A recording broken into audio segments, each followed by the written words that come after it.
Hello दोस्तों, नमस्कार। Share market analysis with KJ में आपका स्वागत है। कैसे हैं आप सब? आज हम लोग बात करेंगे गोदावरी पावर इस्पात लिमिटेड के बारे में। जैसा कि आप देख रहे होंगे, आज इस शेयर्स में 11% की शानदार तेजी आई है और इसने आज ऑल टाइम हाई अपना ब्रेक किया है। तो चलिए चलते हैं चार्ट पे और देखते हैं इसमें टेक्निकल एनालिसिस क्या बन रहा है, कहाँ पे हमें एंट्री लेनी चाहिए, नहीं लेनी चाहिए, लेना भी है या फॉल्स ब्रेकआउट है। तो चलिए इसको चार्ट पे देखते हैं हम लोग, इसमें क्या क्या सिनारियो बन रहा है। ठीक है दोस्तों, हम लोग इसके चार्ट पे आ गए हैं। चार्ट में डिस्कशन करने से पहले दोस्तों आप इस चैनल को सब्सक्राइब कर दीजिए, ताकि किसी भी तरह का वीडियो डालूं तो नोटिफिकेशन सबसे पहले आपको पहुंचे। तो ठीक है दोस्तों, देखते हैं। देखिए, डेली के टाइम फ्रेम पे ये चार्ट खुला हुआ है। सबसे पहले इसका ब्रॉडर व्यू लेते हैं और वीकली के टाइम फ्रेम पे हम लोग चलते हैं। तो ये देखिए, ये है वीकली का टाइम फ्रेम। अगर इसको देखा जाए तो देखिए, वीकली के टाइम फ्रेम पे ये एक ट्रेंड लाइन को फॉलो करते हुए और इसको सपोर्ट और रेजिस्टेंस लेते हुए शेयर आगे बढ़ रहा है। ये देखिए, ये मल्टी ईयर टाइम फ्रेम है। अगर इसको देखा जाए तो सबसे पहले इसने एक हाई लगाया था 2018 में यहाँ पे, ठीक है। उसके बाद उसने एक हाई लगाया 2021 में। उसके बाद फिर इस हाई को ब्रेक करके फिर से 2022 में। उसके बाद इसने फिर से यहाँ पे सपोर्ट लिया इसी ट्रेंड लाइन पे 24 में, और फिर से इसने लिया मार्च मार्च 2025 में इसने यहाँ पे सपोर्ट लिया है। तो इस ट्रेंड लाइन को ये फॉलो कर रहा है। और दूसरी बात, एक और चीज कि देखिए, जितने भी चार मूविंग एवरेज मैंने लगा रखा है, 950, 100 और 200, सभी को सपोर्ट लेते हुए एक कंसोलिडेशन करते हुए ये सब उसके ऊपर ट्रेड कर रहा है।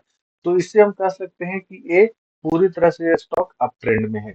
अब इसमें क्या क्या सिनारियो बन रहा है, इसमें ब्रेकआउट हुआ है नहीं हुआ है, ये चीजें भी जानेंगे। तो इसके लिए चलिए हम लोग अब डेली के टाइम फ्रेम में आते हैं। दोस्तों, हम लोग देखे डेली के टाइम फ्रेम में आ चुके हैं और ये देखिए, यहाँ पे शानदार 11% की रैली आई है। 11% की रैली आई है।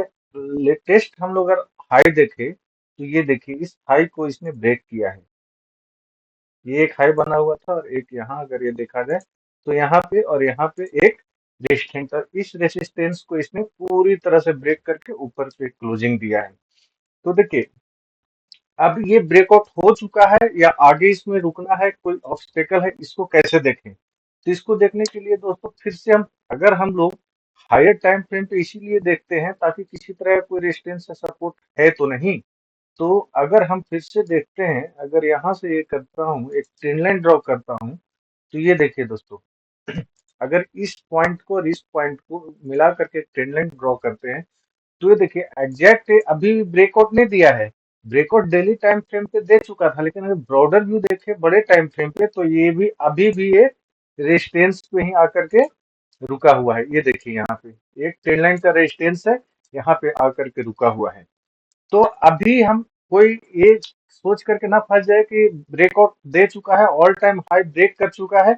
ऑल टाइम हाई ब्रेक किया है, लेकिन अभी भी एक ट्रेंड लाइन के रेसिस्टेंस पे है। जब तक इसको ब्रेक करके क्लोजिंग ना दे, तब तक हम इस ट्रेड में ब्रेकआउट समझ करके पूरी तरह से एंट्री नहीं ले सकते हैं। तो देखिए, इसमें हम आगे कर क्या सकते हैं, करना क्या है। तो देखिए, सबसे बड़ी चीज है कि अगर देखा जाए, इसमें हम तीन चार जगह से कंफर्मेशन लेंगे, ठीक है। एक तो एक ब्रेकआउट कर चुका है डेली के टाइम फ्रेम पे, लेकिन ये ऊपर रेजिस्टेंस है। लेकिन इसका पॉजिटिव सिग्नल ये क्या है कि देखिए, ये एक वॉल्यूम, ठीक है। ये वॉल्यूम को अगर देखा जाए तो आज का जितना बड़ा वॉल्यूम है, ये अगर पीछे देखा जाए तो पीछे मुझे ये देखिए, पीछे अगर देखा जाए तो ऐसा वॉल्यूम 2017-18 में आया है। 17-18 के बाद ये वॉल्यूम आया। अगर यहाँ पे मैं एक लाइन खींच दूं वॉल्यूम पे, तो आपको पता चलेगा। देखिए, अगर ये हॉरिजॉन्टल लाइन पे यहाँ पे मैं यहाँ पे ऐसे लगा करके एक लाइन खींच देता हूँ, तो आपको पता चलेगा कि ऐसा वॉल्यूम कभी आया नहीं है। अगर आप देखोगे इस लाइन को, तो देखो, ये 2017 में एक वॉल्यूम आया है, उसके पहले यहाँ पे आप कहीं वॉल्यूम देख लो, इतना वॉल्यूम आया नहीं है। तो ये एक पॉजिटिव सिग्नल है कि बहुत बड़ा वॉल्यूम वॉल्यूम इस आज के ट्रेडिंग सेशन में आया है। अगर आरएसआई देखें तो आरएसआई 78 है, जो कि पूरी तरह से बुलिश फॉर्म दिखाता है। अगर यहाँ पे भी अगर हम ट्रेंड लाइन आरएसआई पे ड्रॉ करते हैं तो ये देखिए, ये आरएसआई का ट्रेंड लाइन आरएसआई को भी ब्रेक कर चुका है और नीचे आकर के रिटेस्ट करके फिर से ऊपर की ओर जा रहा है। अगर वीकली में हम आरएसआई देखें तो वीकली में भी आरएसआई देखिए, आरएसआई ब्रेकआउट कर चुका है, आरएसआई ब्रेकआउट कर चुका है और रिटेस्ट करके ऊपर जा रहा है।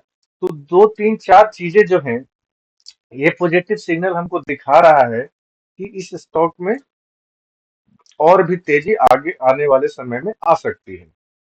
तो दोस्तों इसमें करना क्या है कि एक तो है कि ये ब्रेकआउट दिया है, तो या दो तीन सिनारियो बन रहा है कि ये ब्रेकआउट, ये जो ट्रेंड लाइन है इसके ऊपर ये ब्रेक करे और उसके बाद रिटेस्ट करने के लिए नीचे आए, और रिटेस्ट करने के लिए नीचे आए उसके बाद अगर ऊपर जाता है तो हम इसमें एंट्री बना सकते हैं। ये हो गया पहला सिनारियो। दूसरा सिनारियो देखा जाए तो यहाँ से ब्रेकआउट दिया है, हो सकता है ऊपर जाकर के और यहाँ फिर से रिटेस्ट करने आए, ठीक है, और इसके बाद यहाँ से अगर फिर से ब्रेकआउट देता है तो ये हो गया दूसरा सिनारियो। अब ये भी तीसरा सिनारियो हो सकता है कि यहाँ से नीचे गिरना स्टार्ट हो और नीचे गिरते ही चला जाए, ठीक है। तो इस सिचुएशन में क्या करेंगे? तो देखिए यहाँ पे एक है कि सबसे पहले सपोर्ट की बात करते हैं कि कहाँ पे सपोर्ट ले सकता है। तो अगर कैंडल स्टिक की बात करें तो जो सबसे लो रिसेंटली जो लो बनाया है, अगर ये पॉइंट देख ले 235 237, ये वाला पॉइंट देख ले अगर, तो ये एक सपोर्ट बनता है। अगर इसके नीचे गया तो नॉर्मल लोग कहेगा कि हाँ भाई ये आपका एसएल हो गया, लेकिन नहीं, अगर आप इसका हिस्ट्री देखेंगे तो आपको पता चलेगा कि ये देखिए, ये जो येलो कलर का जो लाइन है, ठीक है, ये 9 एक्सपोनेंशियल मूविंग एवरेज है। और आप देखो कि लाइफ मतलब इसका प्रीवियस हिस्ट्री देखोगे तो ये पूरा कैंडल, इसका पूरा प्राइस येलो एंगल पे ही है से के ऊपर या उसके साथ साथ ट्रेड कर रहा है 9 मूविंग एवरेज के।